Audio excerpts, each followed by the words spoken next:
NDA गठबंधन को 5 seat जा सकती है। अमित शाह बिहार में मौजूद होंगे, लेकिन इससे पहले हम आपको बता दें कि 5 सीटों का ये चुनाव बड़ा ही पेचीदगी की तरफ बढ़ रहा है। इन 37 सीटों में जो सबसे ज्यादा हॉट सीट बना हुआ है वो बिहार की ये 5 सीटें हैं। बिल्कुल। कोरमा ग्रुप, जो सोचता है वो करता है। आपके अपने सपनों का आशियाना। देखिए, बिहार की राजनीति एक अलग मोड़ पर ही आकर रुक गई है। जी हाँ, राज्यसभा का चुनाव होना है, उसको लेकर लगातार जो है ये कयास लगाई जा रही थी कि किसे जो है राज्यसभा भेजा जाएगा और किसे नहीं भेजा जाएगा।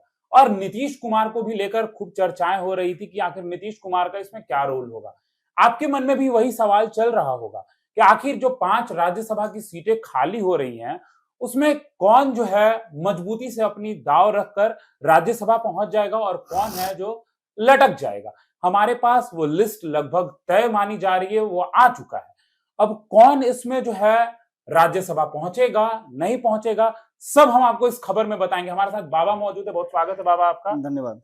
काफी दिनों बाद आप स्टूडियो में मौजूद हैं, लगातार विधानसभा सत्र में आपकी मौजूदगी रही है, सब कुछ नजदीक से आप देख रहे थे। वहां पे भी भले ही विधानसभा सत्र चल रहा हो, लेकिन अंदर की बातें वहां भी यही चल रही थी कि राज्यसभा में उपेंद्र कुशवाहा जी जाएंगे, नहीं जाएंगे, चिराग पासवान की मां जाएंगी, वो भी नहीं जाएंगे, नितिन नवीन जाएंगे, ये सब खूब चर्चा चल रहा था। नीतीश कुमार का भी नाम इससे जोड़ा जा रहा है, अमित शाह बिहार दौरे पर हैं। क्या कुछ इन बातों से कयास लगाए जा रहे हैं बाबा? देखिए, संभावनाएं व्यक्त की जा रही हैं कि 26 तारीख को जिस दिन नोटिफिकेशन जारी होगा उसी दिन एनडीए गठबंधन अपने उम्मीदवारों की घोषणा कर सकता है, क्योंकि उस दिन अमित शाह बिहार में मौजूद होंगे। लेकिन इससे पहले हम आपको बता दें कि 5 सीटों का ये चुनाव बड़ा ही पेचीदगी की तरफ बढ़ रहा है। पेचीदगी इसलिए कि 4 सीटें तो कंफर्टेबली एनडीए गठबंधन को मिल रहा है, लेकिन वो 5वीं सीट पर कहीं ना कहीं पेंच फंसा हुआ है, और पेंच के साथ साथ उपेंद्र कुशवाहा भी फंसे हुए हैं, क्योंकि वो 5वीं सीट उपेंद्र कुशवाहा की ही सीट है। ये सभी परिस्थितियां, और इन परिस्थितियों में एलजेपीआर का अपने आप को किनारा कर लेना, हिंदुस्तानी आवाम को अपने आप को किनारा कर लेना, और सबसे बड़ी बात यह है कि अगर ये सब कुछ ठीक ठाक रहा तो कहीं ना कहीं एनडीए गठबंधन को 5 सीट जा सकती है, जिसमें उपेंद्र कुशवाहा की लॉटरी लग सकती है। लेकिन इतना आसान है नहीं, बिल्कुल, क्योंकि मैं कई बार बता चुका हूं कि ये परिस्थितियां कुछ अलग ढंग से इशारा कर रही हैं। इशारा ये कर रही हैं कि आपने नितिन नवीन का नाम लिया। नितिन नवीन उस जगह पर आकर के खड़े हैं जहां से उनको राज्यसभा भेजा जा सकता है। लेकिन आपको मैं बता दूं कि भारतीय जनता पार्टी को लेकर के, या नितिन नवीन के दिल्ली शिफ्ट हो जाने को लेकर के, उनके पार्टी के सुप्रीमो बन जाने के को लेकर के चर्चाएं चल रही हैं कि बिहार में अब कितना वो समय दे पाएंगे। देश भर में उनको समय देना है, और देश भर के अलग अलग राज्यों में चुनाव होने हैं। बिल्कुल 3 साल तो उनको इसी सब में रहना है, और उसके बाद फिर लोकसभा का चुनाव 2029 में आ जाएगा। ये सारी परिस्थितियां कहीं ना कहीं इस बात की तरफ इशारा कर रही हैं कि नितिन नवीन को दिल्ली भेजा जा सकता है। लेकिन दिल्ली कहां से भेजा जा सकता है, ये जरूरी नहीं कि बिहार से ही भेजा जा सके। छत्तीसगढ़ में उन्होंने बेहतर काम किया है, तो छत्तीसगढ़ की जनता भी उन्हें जानती है। बिल्कुल तो हो सकता है कि छत्तीसगढ़ से भी उन्हें भेजा जा सके, लेकिन नितिन नवीन का राज्यसभा जाने का लगभग फाइनल हो गया है। अभी तक तो बिहार से ही ऐसा लग रहा है कि उनको भेजा जाएगा।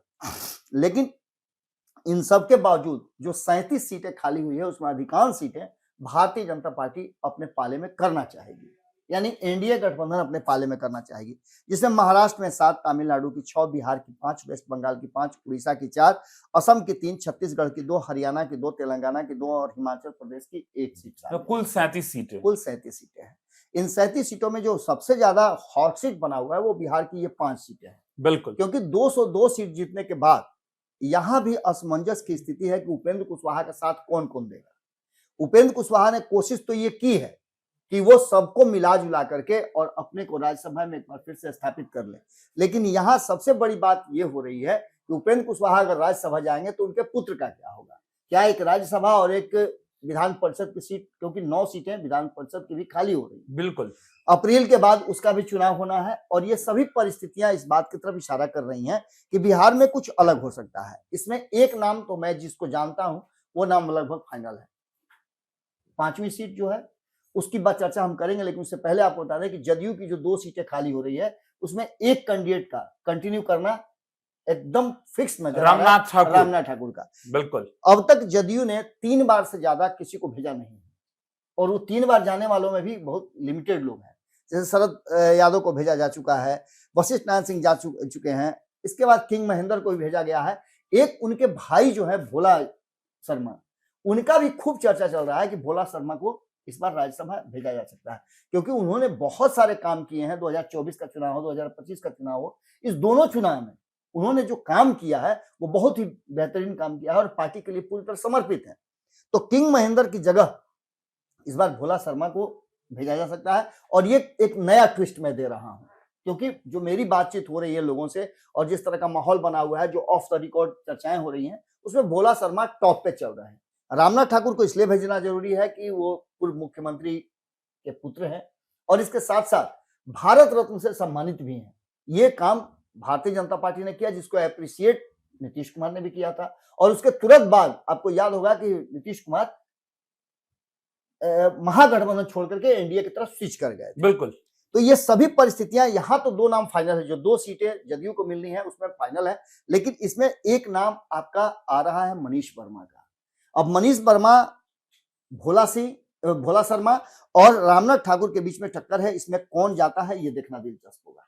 लेकिन भारतीय जनता पार्टी की तरफ अगर देखें तो भारतीय जनता पार्टी और भी राज्यों में अपने बिहार से किसी को भेज करके बिहार को एक बार फिर से इनाम दे सकती है, क्योंकि बिहार की जनता ने जिस तरह से काम किया है। इसमें एक नाम ऋतुराज सिन्हा का बहुत जबरदस्त चल रहा है, क्योंकि ऋतुराज सिन्हा ने खास करके अगर देख लीजिए मगध और शाहाबाद के क्षेत्र में उन्होंने जो काम किया है 2025 के चुनाव में, खास करके शाहाबाद के क्षेत्र में, वहां पत्थर पे दूब खिलाने का काम हुआ है। बिल्कुल। एक चर्चा चिराग पासवान की होती है तो दूसरी चर्चा ऋतुराज सिन्हा की जरूर होती है, क्योंकि युवा भी है, एनर्जेटिक भी है और उन्होंने काम भी किया है।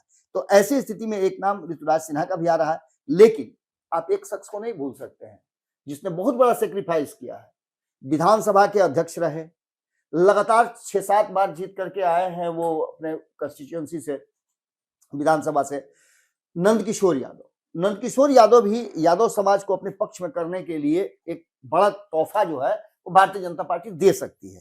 लेकिन अब यहां आकर के जो सबसे बड़ी हर्डल है, बड़ा हर्डल जो है वो आकर के खड़ा हो जा रहा है उपेंद्र कुशवाहा की तरफ कि कहां होगा। बिल्कुल। अब इसमें आप एक बात समझिएगा, न तो प्रेमचंद गुप्ता और न ही एडी सिंह कमजोर है, हर मायने में हर तरह से वो कैपेबल है। कहा तो ये भी जाता है कि पिछली बार जब एडी सिंह गए थे तो उन्होंने बहुत मोटे मोटे बोरे रकम चुकाना पड़ा था, मोटे बोरे पहुंचाए थे और पार्टी के हर क्रियाकलाप में वो शामिल रहते हैं। प्रेमचंद गुप्ता तो लालू प्रसाद के बहुत करीबियों में से रहे हैं और उनका भी एक अलग स्थान नजर आता है। तो इन सभी परिस्थितियों को देख करके एक बात साफ लगता है कि कहीं ना कहीं ये पूरा का पूरा स्ट्रक्चर जो है बन के रेडी है। लेकिन सबसे बड़ी बात है कि 5वीं सीट पर अगर वोटिंग की स्थिति उत्पन्न होती है तो वहां उपेंद्र कुशवाहा का जो जहाज है वो फंस सकता है। लेकिन एक सवाल इससे पहले बाबा, आपने जदयू में भी जो अभी मौजूदा राज्यसभा सांसद है आपने उनका नाम लिया, तो जैसा कि आपने कहा कि 2 से 3 बार लगभग नहीं के बराबर भेजती है जदयू, तो इस बार जदयू में भी पेच फंसेगा? निश्चित रूप से जदयू में कई नाम चल रहे हैं, जिसमें मनीष वर्मा का भी नाम, आपको बताया ना कि मनीष वर्मा का भी नाम चल रहा है। अब इसमें देखना सबसे दिलचस्प ये होगा कि जो नाम मैं बता रहा हूं उन नामों में से बिहार के लिए क्या करना है। अगर मनीष वर्मा को बिहार में रोक के रखा जाता है तो निश्चित रूप से और कई लोगों के नाम उसमें शामिल हो जाते हैं। आरजेडी में से भी नाम कटेगा क्योंकि उनके पास 41 विधायकों का समर्थन। निश्चित रूप से आरजेडी के 2 सीटें उनके हाथ से निकलती नजर आ रही हैं। अगर वैसे लेकिन 5वीं सीट जिसको लेकर के कहा यह जा रहा है, और यहीं पर बार बार कह रहा हूं कि नीतीश कुमार यदि उस अनाउंसमेंट में शामिल होते हैं तो ये मान के चलिए कि नीतीश कुमार ने गोटी सेट कर लिया है और 5वीं सीट भी उनको मिल गई है। लेकिन अगर नीतीश कुमार अमित शाह के साथ नहीं बैठते हैं और दोनों मिलकर के अनाउंसमेंट नहीं करते हैं तो ये मान के चलिएगा कि वो 5वीं सीट महागठबंधन की तरफ जा रही है। बाकी के जो बचे हुए लोग होंगे वो या तो उस दिन अनुपस्थित हो जाएंगे या फिर कोई और कारण बता दिया जाएगा, या नंबर 1 के नाम के आगे उनकी मुहर लग सकती है। तो ऐसी स्थिति में ये 5वीं सीट सबसे महत्वपूर्ण हो गई है। और इस सीट के महत्वपूर्ण होने का जो सबसे बड़ा कारण मैं बता रहा हूं कि नीतीश कुमार और अमित शाह की मुलाकात, मैंने कल भी आपके साथ खबर किया था तो मैंने बताया था कि नीतीश कुमार और अमित शाह 25 और 26 का डेट काफी महत्वपूर्ण है।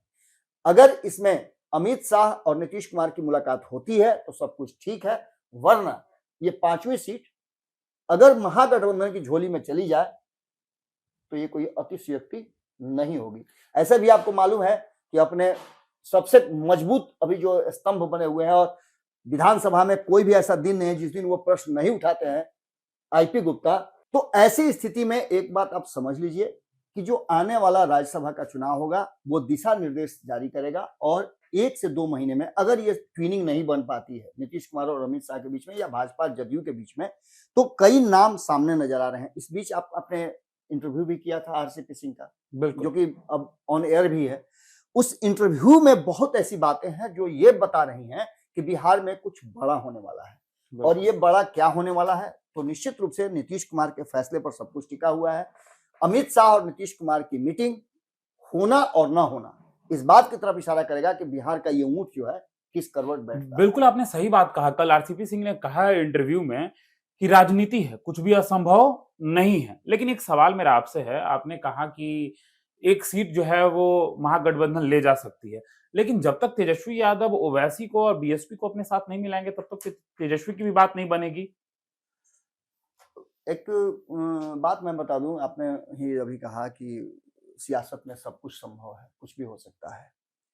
वो आंकड़े कहीं से जुगाड़ हो सकते हैं, और उस आंकड़ों को जुगाड़ करने के लिए विपक्ष जिस तरह से, एक बहुत महत्वपूर्ण मैं बात बता रहा हूं, इस बार लोकसभा के चुनाव हुए। लोकसभा के चुनाव में एक तरफ 240 और एक तरफ 239। आप मेरी बात समझ रहे हैं ना जी। 240 भारतीय जनता पार्टी और संयुक्त विपक्ष का 239, जो कि अब 242 के आसपास हो चुका है। ये 242 240 से ज्यादा है। नीतीश कुमार, चंद्रबाबू नायडू और एकनाथ शिंदे, ये 3 ऐसे फैक्टर हैं जो पलड़ा इधर और उधर दोनों तरफ झुका सकते हैं। इसका सीधा मतलब है कि संयुक्त विपक्ष ने जिस तरह से भारतीय जनता पार्टी की नींद आराम कर दी है केंद्र में, तो क्या बिहार में ये संभव नहीं है? और अब ये बात नहीं रह गई है, कांग्रेस को भी ये बात पता चल गया है कि भाजपा को यदि सत्ता से बेदखल कर रहा है तो कहीं ना कहीं किसी और को भी एक मौका देना होगा। अगर ये मौका नीतीश कुमार की तरफ स्विच करता है तो दिक्कत क्या है? नीतीश कुमार का बेटा मुख्यमंत्री बिहार में बन जाए, नीतीश कुमार केंद्र में या तो वहां जाकर के मुख्यमंत्री प्रधानमंत्री बन जाए, या फिर देश के राष्ट्रपति बना दिए जाए, ये सभी कुछ संभव है ना। बिल्कुल। तो ऐसी स्थिति में आप समझ सकते हैं, हालांकि ये सारा चीज हाइपोथेटिकल है, लेकिन उसके बावजूद भी जो परिस्थितियां बनी है उससे आप इतर नहीं जा सकते हैं, और कहीं ना कहीं जो सामने से नजर आ रहा है वो अलग कहानी जरूर कह रहा है। ये 5 सीट निर्णायक भूमिका निभाएगा बिहार की राजनीति में। तो चलिए अब ये देखना बहुत दिलचस्प होगा कि राज्यसभा में कौन से वो 5 लोग हैं जो जाएंगे, क्योंकि एक उपेंद्र कुशवाहा की नाम की चर्चा इतनी है जितनी उन 4 सीटों की नहीं है। तो अब आने वाले समय में देखिए 26 तारीख को इसकी नोटिफिकेशन जारी होगी, नीतीश कुमार का क्या एक्शन होगा, सब कुछ देखना बहुत दिलचस्प होगा। फिलहाल इस खबर में इतना ही। बने रहिए भारत लाइव के साथ। धन्यवाद। आपके सपनों को हमने सजाया है, ई होम्स पैनोरमा को हमने बनाया है। ई होम्स मेरा एक सपना था जिसपे मैं पिछले 4 साल से काम कर रहा था। हमने जो बनाया है वो सबने है माना। ई होम्स पैनोरमा में हो आपका भी आशियाना। और फाइनली हमने 2021 में इस प्रोजेक्ट को लॉन्च किया। बहुत लोग अप्रिशिएट कर रहे हैं कि पूर्णिया जैसे शहर में, बिहार के, एक तो बिहार की बात करें उसमें भी पूर्णिया जैसे छोटे जगह में इस तरह का लाइफस्टाइल देना, ये सुन के हम लोगों को बहुत अच्छा लगता है। ई होम्स में हमने कुछ और भी किया है, जैसे हम जिस जगह में रह रहे हैं हमारे फैमिली सिक्योर हो, उनको सिक्योरिटी का ध्यान में रखा है। आपकी सुविधा और सुरक्षा आपके लिए खास है, ये आपका विश्वास है। इसमें आर्टिफिशियल इंटेलिजेंस का 7 लेयर सिक्योरिटी का हमने इस्तेमाल किया है। लस ग्रीन कैंपस को बनाया है, यदि हमारा बाउंड्री वाल है तो वो वर्टिकल गार्डन है। ये जितनी भी फैसिलिटी होता है एक इंटरनेशनल टाउनशिप में ई होम्स है, ये हम लोग विश्वास नहीं कर पा रहे हैं। जो भी हमारे मित्र दोस्त या जो भी हमारे बाहर के बाहर आते हैं तो हम लोग को बहुत अच्छा सुनने को मिलता है और बहुत अच्छा क्रेडिट मिल रहा है। वो सारा हमने सिर्फ एक बिल्डिंग नहीं बनाया, हमें एक बहुत अच्छा लाइफस्टाइल दिया ई होम्स में, और मेरा एक सपना था जिसको मैं आज फुलफिल होते हुए देख पा रहा हूँ। ये आपका आवास है। ई होम्स पैनोरमा में अब आपका निवास है। E homes Panorama, luxurious lifestyle redefined. Panorama group जो सोचता है वो करता है। अगर ये वीडियो पसंद आई और वह बिहार के राजनीति और बिहारियत से सरोकार रखेनी तो सब्सक्राइब बटन दबा के चैनल के सब्सक्राइब कर ली।